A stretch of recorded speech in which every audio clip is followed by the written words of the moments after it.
Jednog ljetnog dana tata Mumi se prehladio.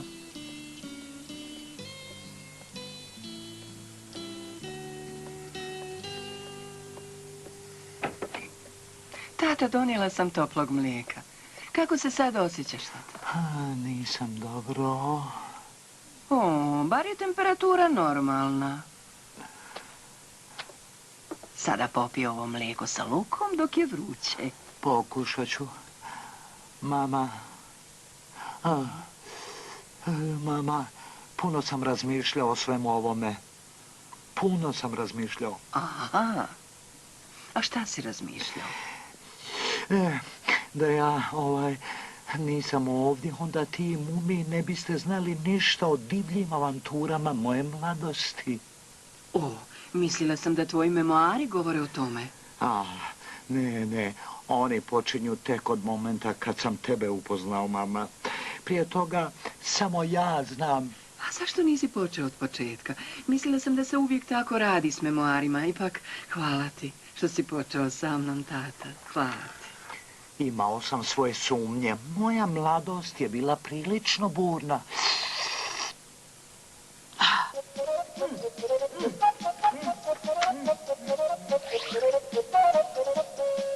Izađi, Njušo, imam velike novosti. I zdravo, mala mu. Mumi, tata se jako prehladio. I to je to. Rekao je, ako odmah dođu, daći ti divan poklon. Hajde.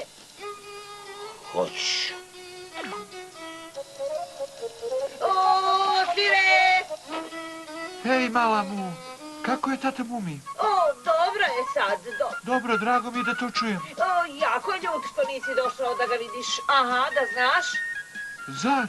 Ali nije kasno da odeš sad.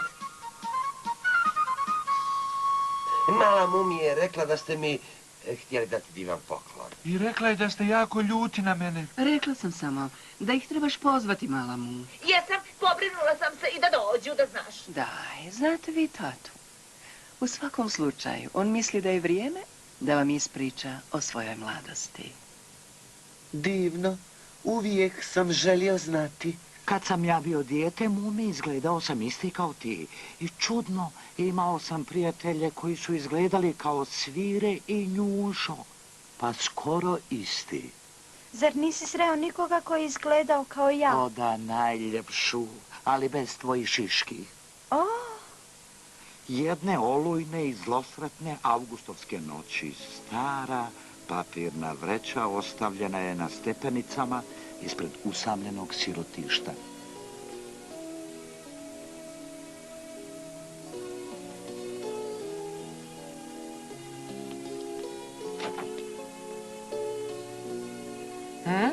Kako se ljudi usude ostaviti svoje smetlje pred našim vratima? Papirnu vreću našla je upraviteljica, gospođa koja u stvari izgleda sasvim kao teta Foxy.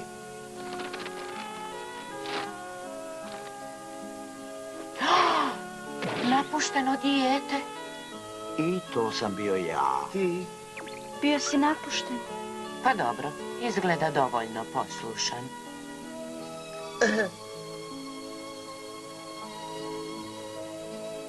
Neću da budem broj 13. Ima 12 siročadi prije tebe. Mogu ti reći, ni ja ne volim broj 13.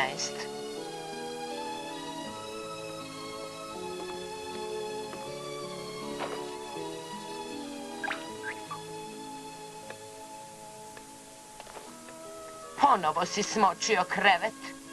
Sanjao sam da sam otišao u kupatilo. 2 puta si veći problem od svih ostalih. Nije pošteno da samo ovaj san ispadne stvarnost kad se probudim. Nije pošteno. Život jeste nepošten, broj 13. Vrlo dobro. Kad me pozdravljate, držite rep podignut pod uglom od 45 stepeni. Razumijete? Dobro. Sad. Ovo je ugao od 90 stepeni. Da, zašto ne bi bio? Zato što sam ja odlučila da bude pod uglom od 45 stepeni, mladiću. Jasno? Nekako je izričito mrzila kad ju se nešto pita. Poslije nekoliko godina išuljao sam se jednog dana zimi i otišao dole do mora, što je bilo izričito zabranjeno.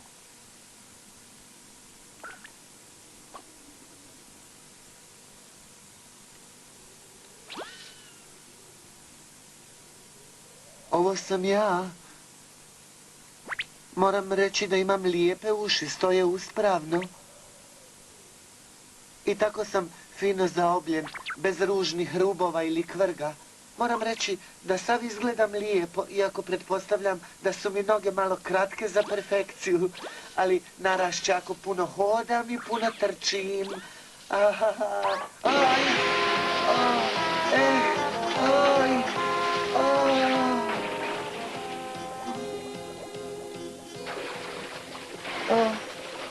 I tako sam gurnut u moju prvu avanturu i smrtnu opasnost.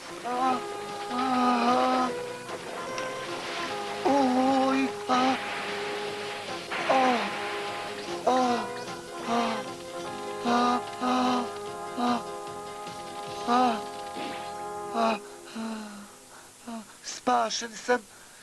Uspio sam. I tada sam odlučio... Neću više voditi siguran, statičan život. Sam ću oblikovati svoju sreću, potpuno sam. Draga upravnice, velika zadaća me čekaju, a život je kratak. Zato odlazim. Ne tugujte zbog mog odlaska. PS, uzimam teglu džema od tikve, Mumi.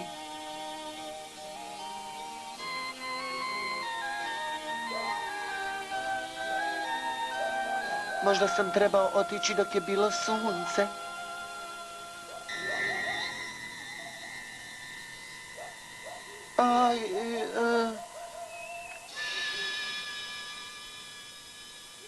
Nemam se čega plašiti ako zatvorim oči.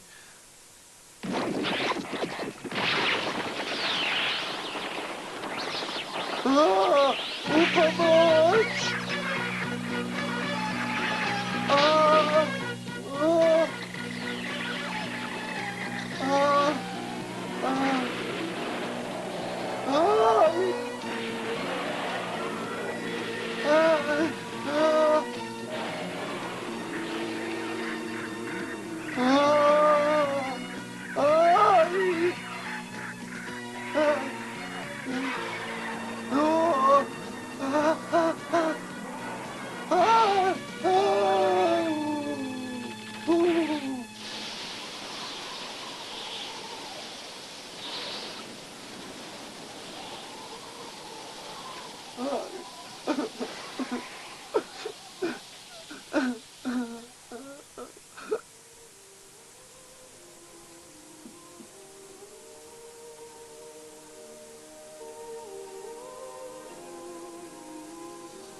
Jutro.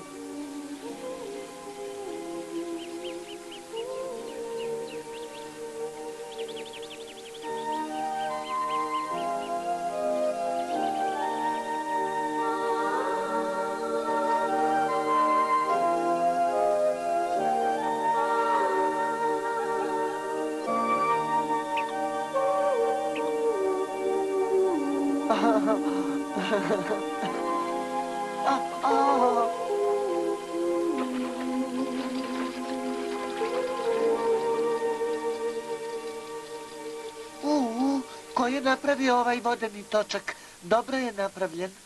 A to nije vodeni točak. Zdravo.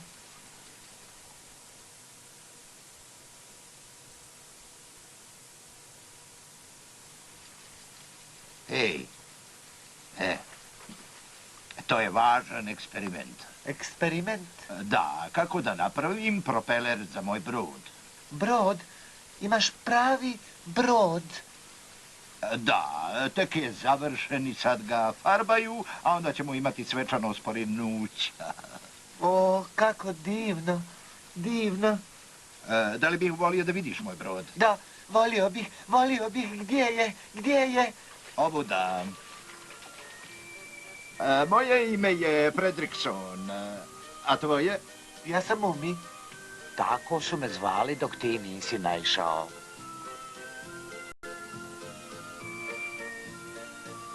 Evo ga.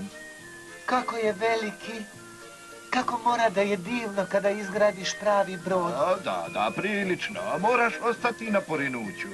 O da, molim te, ostaću koliko ti se sviđa. Ostaću. To je lijepo, Mumi. Onda, gdje je Lonko? Molio sam ga da oboji brod. A gdje je sad nestao? Hej, Lonko! Ovdje sam, Frederiksone. Tražio sam crvenu boju. Moje prijatelji Mumi dolazi na porinuće. Onda molim te, požuri sa bojenjem. Mumi, ovo je Lonko. Drago mi je, Lonko. Zdravo, i meni je drago. Bez brige, bojit ću koliko mogu brzo. Mislim da Lonko nije izgledao baš kao ti, Njušo, kada je bio kao ti. Ovo je most. Odavde upravljaš brodom. Neko je unutra. Aha, pa to je... Hej, Jokster, zar nisi vidio da ovdje piše ne ulazi? Nikad nisam mogao odoljeti znakovima. On je bio baš kao ti, Svire, čak i izgledao kao ti. Onda, kako se zove brod? Orkestar Okean. Je li svira dok plovi? Naravno ne. To je trebalo da bude poetično. Razmišljao sam o laki ili veseli, ali ovo mi se više sviđa. Kako ćeš uopšte dovući brod do rijeke? Kako? Bože, to nam nije palo na pamet. Šta da radimo? Da, bez sumnje nešto ću smisliti. Onda kako ćeš ga pomaknuti, Frederikson? Mislim da ću moliti Edvarda Bubla da mi pomogne. Vjerovatno drijema negdje niz rijeku. Uostalom tako je velik da ga ne možeš mimo ići. Je li opasan? O ne, ali trebalo bi da paziš da te greškom ne zgazi. Ti to ozbiljno, Fredriksone? O da, ali on uvijek plati za sahranu. Hej, Edvarde! Ja sam Fredrikson, jesi li tu?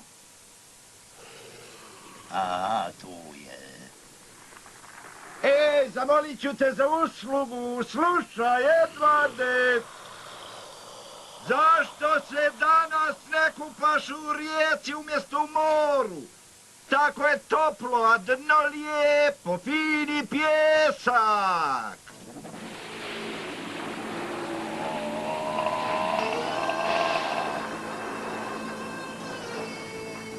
Aha, ustao je.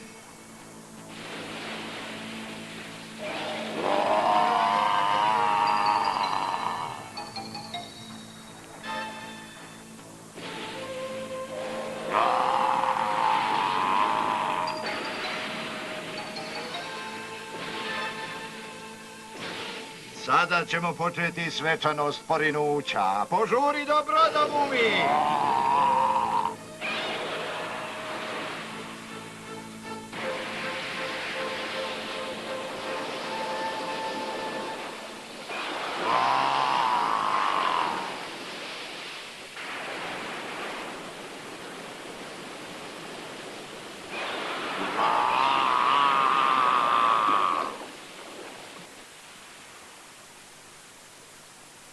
Diži sidro, zatvoraj grotla. Svi na mjesta, pažljivo sada, pazi na talas. Pali motore.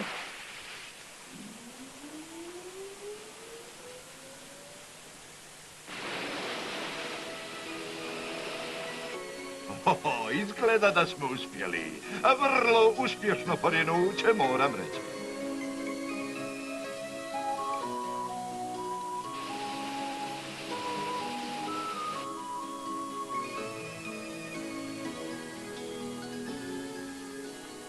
Bubl nas gleda, Fredriksone. Kako ćemo proći pored njega? Sudarit ćemo se, sigurno. To jeste zapreka. A, šta je tamo iza Bubla? More, pravo more, okean i avantura, ne bih se iznenadio. O da, avantura. Ej, Edvarde! Biće strašno pristojno od tebe ako nas pustiš da prođemo. Ako bi se mogao samo malo pomaknuti, znaš?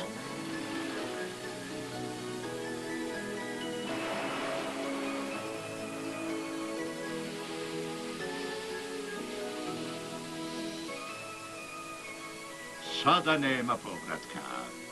Mislim da se ovo upravo sada mora svrstati kao avantura. Hej, u pomoć! Je li to bio glas Lonka? To taj Lonko, šta mu je sada? Stoj tu, Lonko. Izvadit ćemo te, ne brini. Vi ste zli. Krenuli ste dok sam još farbao. O, da, tako mi je žao. Uhvati se.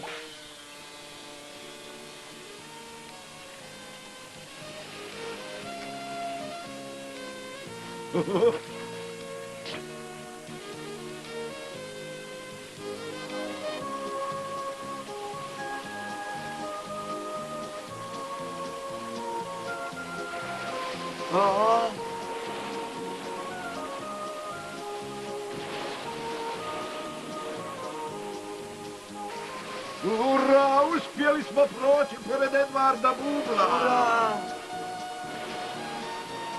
Ura!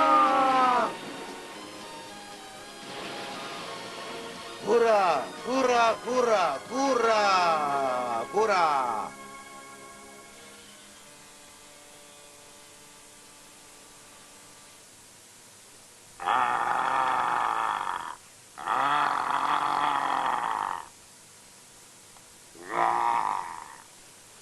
Čuj, ko je ono?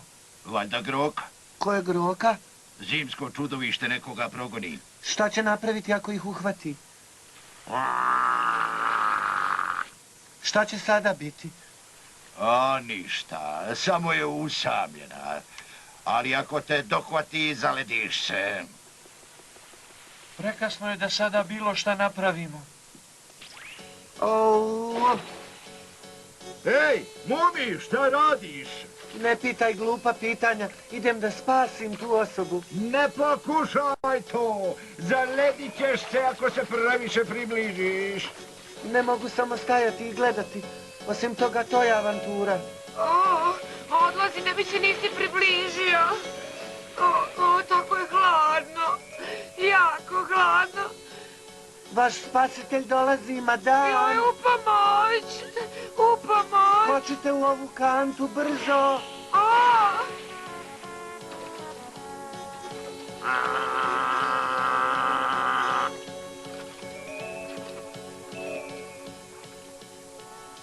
Eto, i to je bila moja avantura. I prvo od mnogih spašavanja. Odlično. I ja želim biti avanturista. A ko je bila dama koju se spasio tata Mumi? Šta bi s njom? Kaži mi, molim te. To je već druga priča, znaš. Druge priče su one koje ja volim. Ko je to bio? Upravnica? Sirotišta. Da, izgleda da me je izašla tražiti. Ti si bio broj 13. Bože, da sam znao ko ste, ne bih, mislim...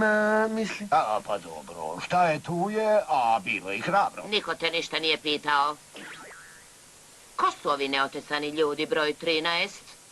Oni su moji prijatelji, gospođo upravnice. Uzet ću ih ja pod svoje i naučit ću ih 2-3 stvari. Baš sam se sjetio da imam nekog posla dole. I ja. Stanite vas dvojica, zar me niste čuli? Disciplina, to ide najprije. Stanite ovdje gore u red od najvišeg do najnižeg i dobro promislite o tome. Sad znam zašto je tata Mumi izostavio taj dio. Šteta je da je nisi prepoznao prije nego si krenuo. Da, moram reći da bi je i onako spasio, a onda bi se glupo osjećao. Kako si strašno djetinjstvo imao, tata. Ne, mama, razvedri se malo. Sirotište je bilo malo glupo. Sljedeći dio moje mladosti bit će zaista uzbudljiv. Mama, to ćeš tek da čuješ. Kao svaki dobar pisac, tata Mumi je znao kada da prekine priču. Tako moramo sačekati da bi saznali šta se desilo u Pravnici.